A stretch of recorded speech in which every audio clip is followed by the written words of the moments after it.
Absurdo de Ramon Abate Abel e Daiane Muniz. A gente avisa, eles fizeram na Libertadores, mas não foi. A importância não é quem foi na Libertadores, não. É o que a gente vê que foi feito a favor do Palmeiras. Isso a Leila não reclama. O Abel Ferreira fica lá quietinho. Gente, é absurdo. É absurdo. O que aconteceu é absurdo. Meus amigos, é de cair o queixo. É surreal. Bem, a gente chega aqui também trazendo os melhores momentos aí da apresentação do Leonardo Jardim. Vamos debater algumas situações. A pergunta do nosso repórter sobre o Luiz Araújo, né? Ele confirmou aí que gosta muito do Luiz Araújo. A gente teve aí o novo mister aí, o novo técnico aí, colocando o manto sagrado. Olha aí, ó. Brincaram se ele ia jogar. Tá aí, ó. Ó, olha aí, ó. Leonardo Jardim, então, com o manto sagrado. E a gente vai trazer aqui os principais momentos da apresentação do Leonardo Jardim. Olha só, a gente tem aqui também, para falar com vocês, questão aí, já falou que hoje vai ser votado, né, no conselho, vão ser votados os dois patrocínios da Demicon e GAC Motor, né, que vão para a camisa do Flamengo de jogo de treino. E a gente chega daquele jeito. Fala, galera, saudações rubro-negras, isso aqui é Flamengo. Muito bem-vindos ao canal Paparazzo Rubro Negro. Você que está chegando, eu convido a seguir, curtir, compartilhar em todas as plataformas. Você que está no YouTube, convido a se inscrever aqui embaixo, acionar a notificação no sininho, deixar aquele like maroto no vídeo. Você pode garantir esse manto, o manto manga longa, o Feruza, diamantes negros. Você pode garantir no YouTube Shopping, na loja oficial da Shopee aqui do Flamengo. E você garante esses mantos todos aí. E você ajuda demais o Flamengo quando você adquire o manto oficial. A gente, cara, quero até falar para vocês, eu tô com um pouco de terçol aqui, tá melhorando já, mas pessoal que tá, de repente, percebendo que eu tô com o olho um pouco mais fechado, é porque eu tô com esse probleminha aí, mas tá tudo bem, tá, gente? Não é conjuntivite, nada demais. Bem, vamos lá. Trazer aqui a informação do José Boto, que ele afirmou que foi ele que pediu a demissão do Felipe Luiz. Não foi ninguém. Foi ele que pediu para o BAP a demissão do Felipe Luiz. A informação que eu tenho, tá, é que ficou muito chata aquela história do José Boto ter vazado aquela conversa dele com o Felipe Luiz, dizendo que ele tentou segurar o Felipe, jogando toda a culpa em cima do BAP. E que o Boto, para não ser demitido, porque estava muito perto, ele precisava deixar claro que a decisão tinha vindo dele. E ele falou isso na coletiva. Vamos lá. Boa tarde a todos. Olha aí, olha aí.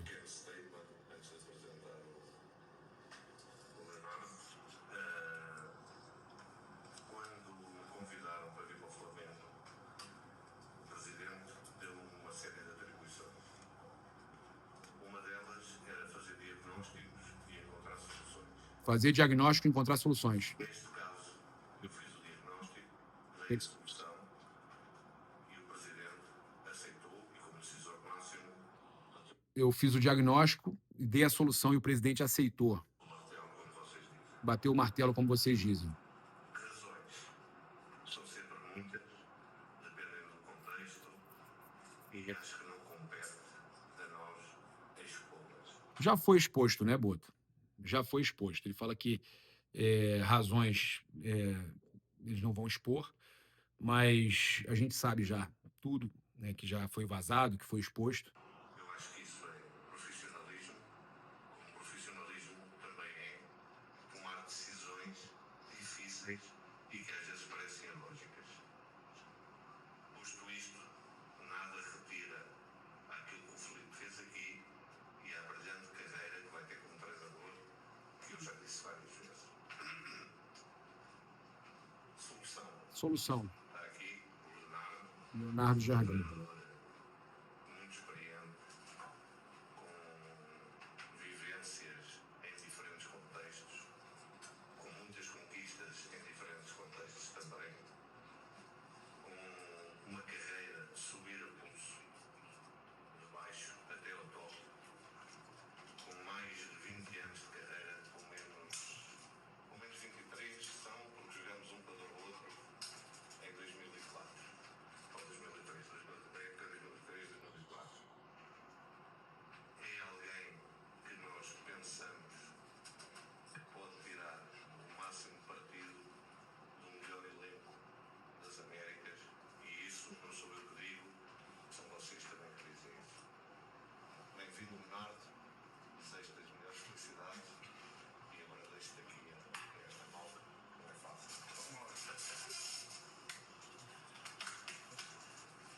Então, o Leonardo Jardim aí apresentado. Gente, e aí ele fala que, né, que é um nome que pode gerir bem esse elenco aí do Flamengo. Uma indicação do Jorge Jesus, inclusive, né? O Leonardo Jardim, que é uma indicação do Jorge Jesus. Eu vou trazer aqui agora os melhores momentos da apresentação do Leonardo Jardim. Vou começar pela pergunta do nosso repórter sobre o Luiz Araújo. Na sequência, a gente vai trazer muitas outras coisas. O Jardim falando pela primeira vez como treinador do Flamengo, avisando que ligou para o Felipe Luiz, né? Falando sobre semelhança com o Jorge Jesus, que já estava com passagem comprada, que tinha um casamento no Brasil. Também falando sobre o Pedro, abriu o jogo sobre o Pedro, isso é importante, hein? Que ele sabe da qualidade do Pedro, mas vão ter que provar, os jogadores vão ter que provar, óbvio que são 2 dias agora, mas os jogadores, com o passar do tempo, vão ter que provar que merecem mesmo. Algumas ideias do Felipe Luiz vão continuar, ele também fala, respondeu se ele é linha dura ou não, e também disse que como estão sendo seus primeiros dias no Flamengo. Mas olha só, fica aqui, porque na sequência a gente vai falar sobre a questão do Abel Ferreira e da Daiane Muniz.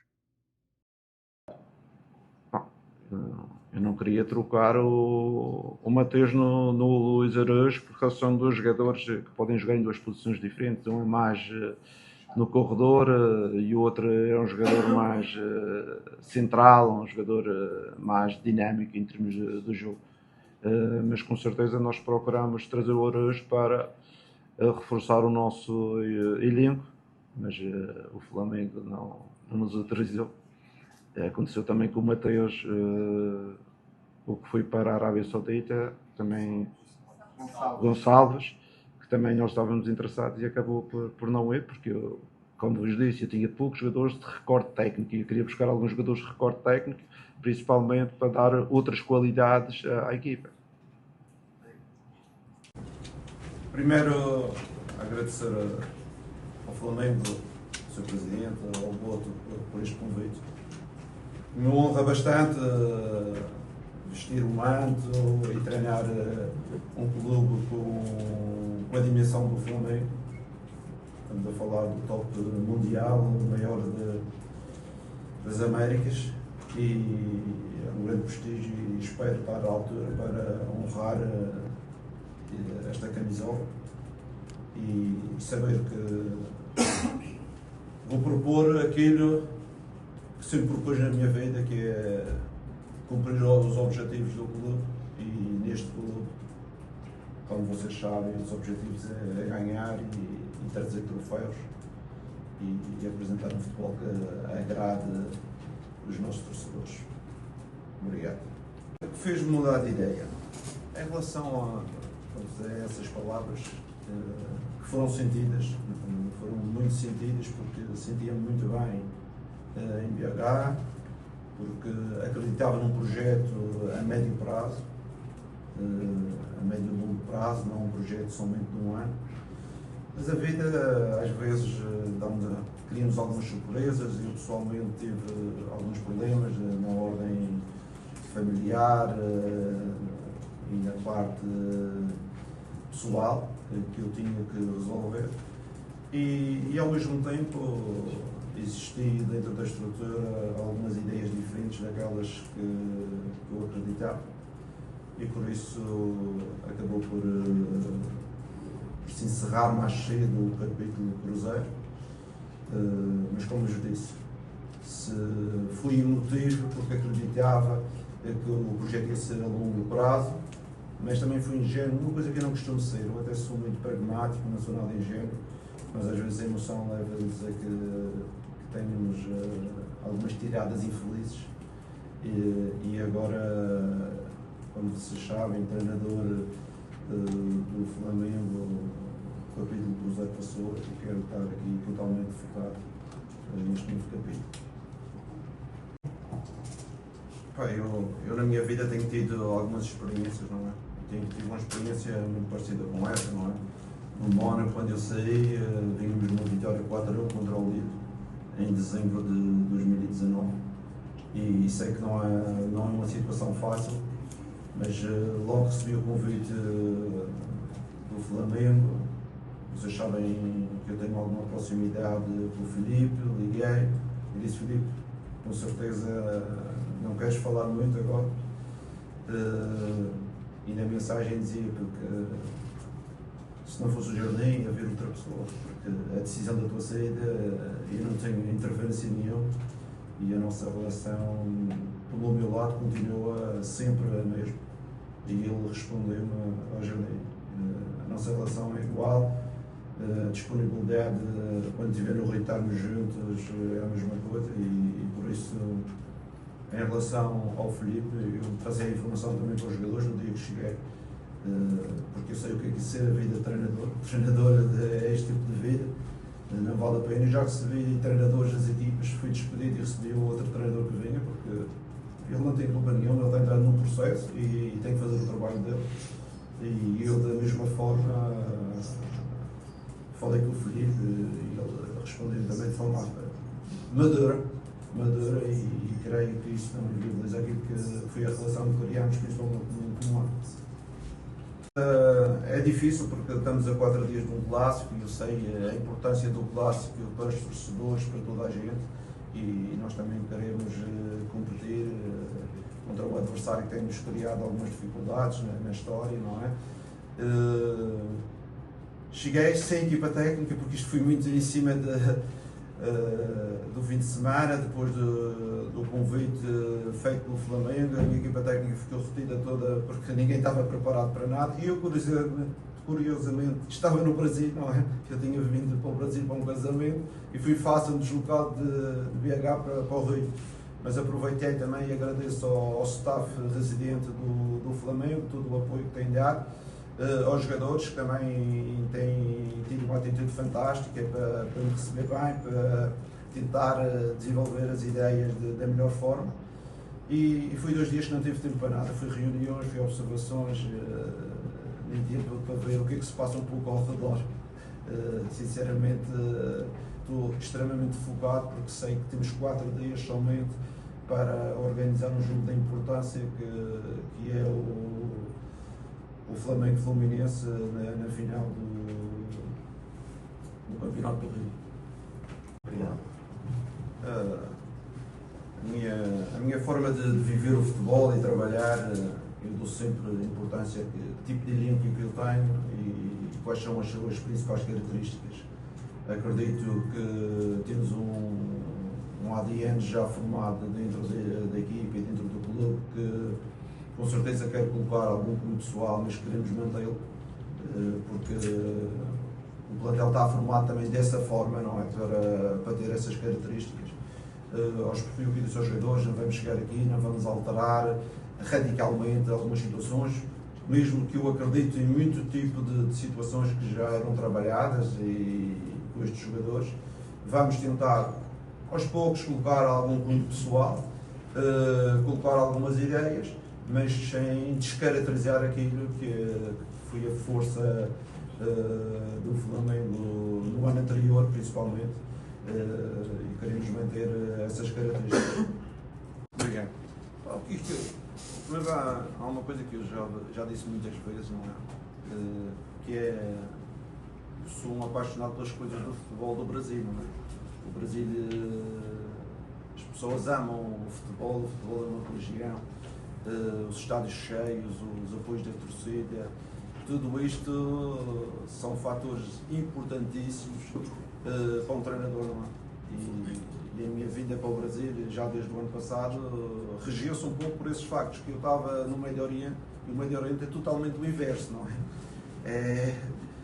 Não estamos a falar de salários, mas estamos a falar de assistência, de público, de vibrar, de emoção, tudo estas situações. E o Brasil tem isso, apesar de sendo um país fora do futebol também formidável. Eu já vi ao Brasil antes de vir para o Cruzeiro umas 20 e tal vezes. Conheço desde Manaus a Porto Alegre, conheço melhor o Brasil do que alguns brasileiros que falavam comigo.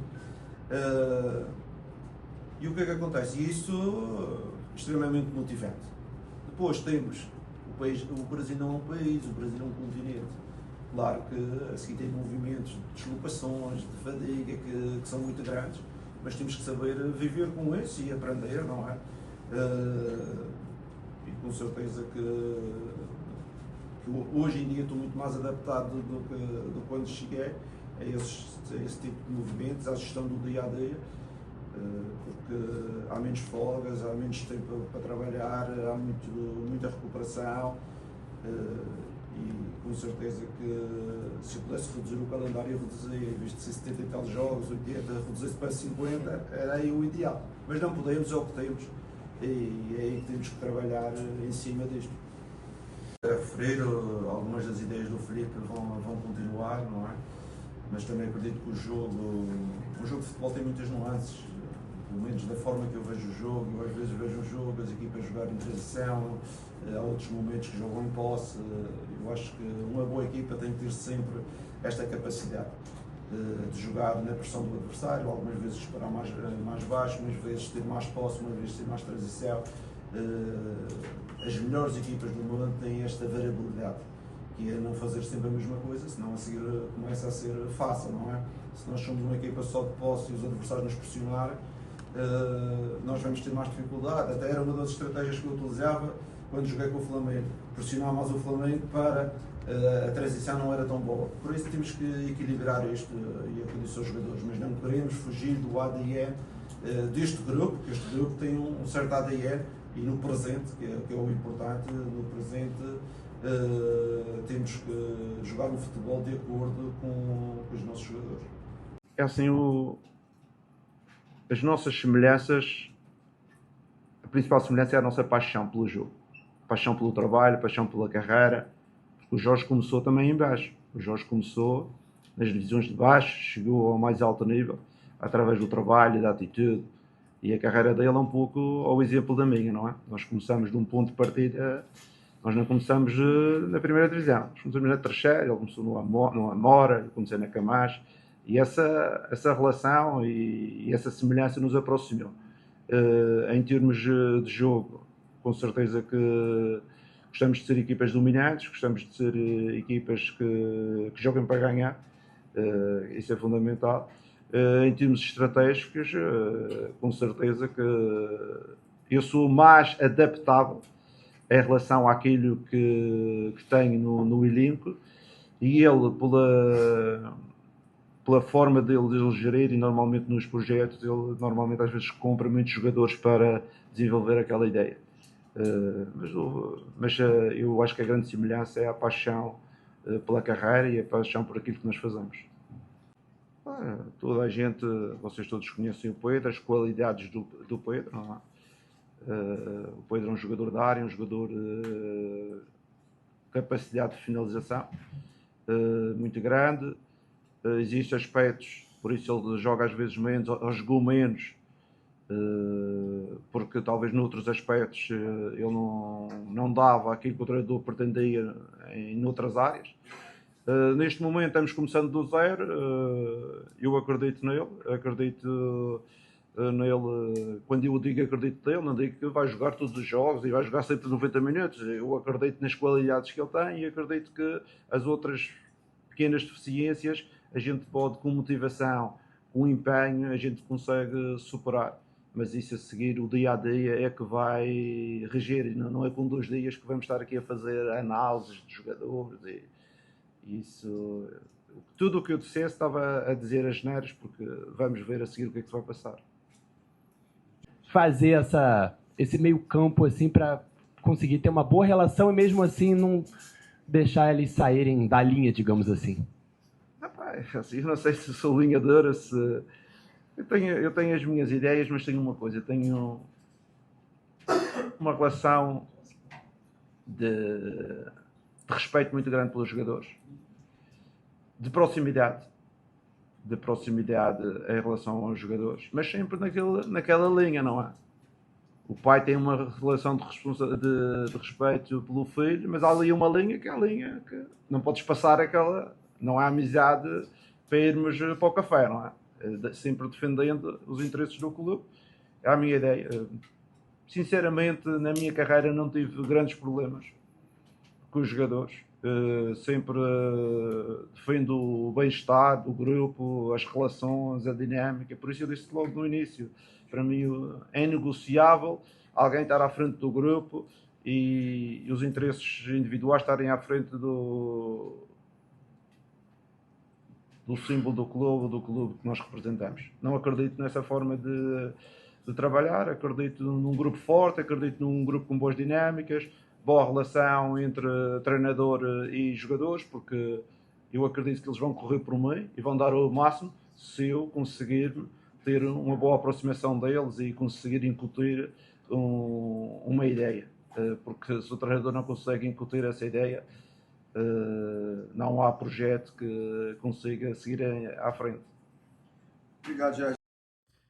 Meus amigos, e aí vocês acompanharam o Leonardo Jardim, chegou a hora da gente falar do Varmeiras, né? O Varmeiras tá aí, que loucura, né, cara? Que loucura, mais uma coisa acontecendo, mais um erro aí, né? Vocês sabem o que aconteceu? O pessoal postou aqui, a Daiane Muniz foi quem, aquela bola na mão do Palmeiras, né? Ela não marcou. E aí todo mundo reclamou e tudo mais. E ela agora estava no VAR junto com Ramon Abate Abel no jogo do Sporting Cristal. E anularam o gol do Sporting Cristal, depois de já ter validado, anularam o gol, alegando que a bola bate na mão do jogador, um lance muito menos claro do que o que ela deixou de marcar o pênalti contra o Palmeiras. É surreal.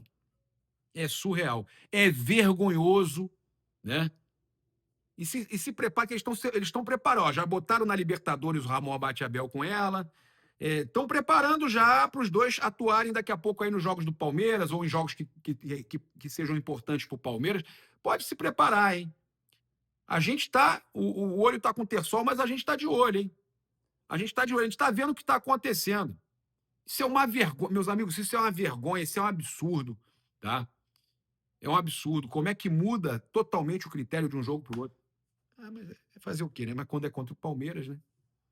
Então, ele já foi afastado ano passado e agora já está de novo. Gente, ó, isso o Abel Ferreira não fala, né? Ele, na hora de reclamar que afastaram o árbitro, covardia, né, com o árbitro, né? Ou falar que desde o pênalti lá contra o São Paulo, não marcavam nada para o Palmeiras, já começaram a marcar e deixaram de marcar contra o Palmeiras também. Essa pressão do Abel é normal. E a Leila, que diz que não reclama nunca, ela joga o Abel, ela usa o Abel como escudo, né? E ela bota o Abel para reclamar também. Ele é o cara que vai de frente lá para reclamar, né?